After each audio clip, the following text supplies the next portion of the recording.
تازه خبر پاکستان کابل ته د پښتون ژغورنې غورځنګ د مشرانو د تګ مخه نیولې.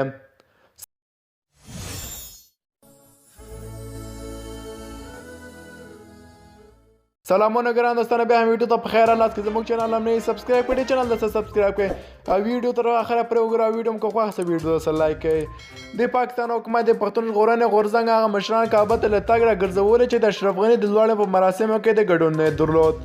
علي وزیر او محسن داول د پی ټی ایم هغه 2 تنه مشران دي چې پاکستاني حکومت د پېښور په هوایي ډګر کابل ته د تګ مخه نیولې.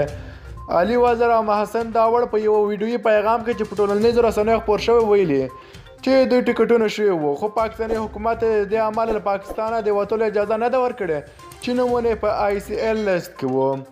یاد دی وی چې د کابل حکومت مشر اشرف غني د علي وزیر محسن داوړ او عبدالله ننګیال په ګډون د پی ټی ایم یو شمېر مشران د خپلې لوړې مراسمو ته رابللي ول.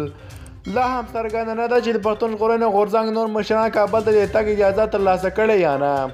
پی ټی ایم په پاکستان کې د پښتنو د حقوق تر نامه لاندې مبارز غورځنګ دی چې وخت نا وخت مشران د پاکستاني حکومت له لوري زنداني شوي. مننه کوم دوستانو چې ویډیو مو تر پایه پورې وکتله. که زموږ چینل هم نه سبسکرایب کړئ چینل ته سبسکرایب کړئ. موږ تاسو ته هر وخت دقیق تازه پر وخت خبرونه شروع او که ویډیو مو خوښ سي ویډیو سره لایک کړئ. خپل نظرونه کمنټ برخه کې راسره شریک کړئ.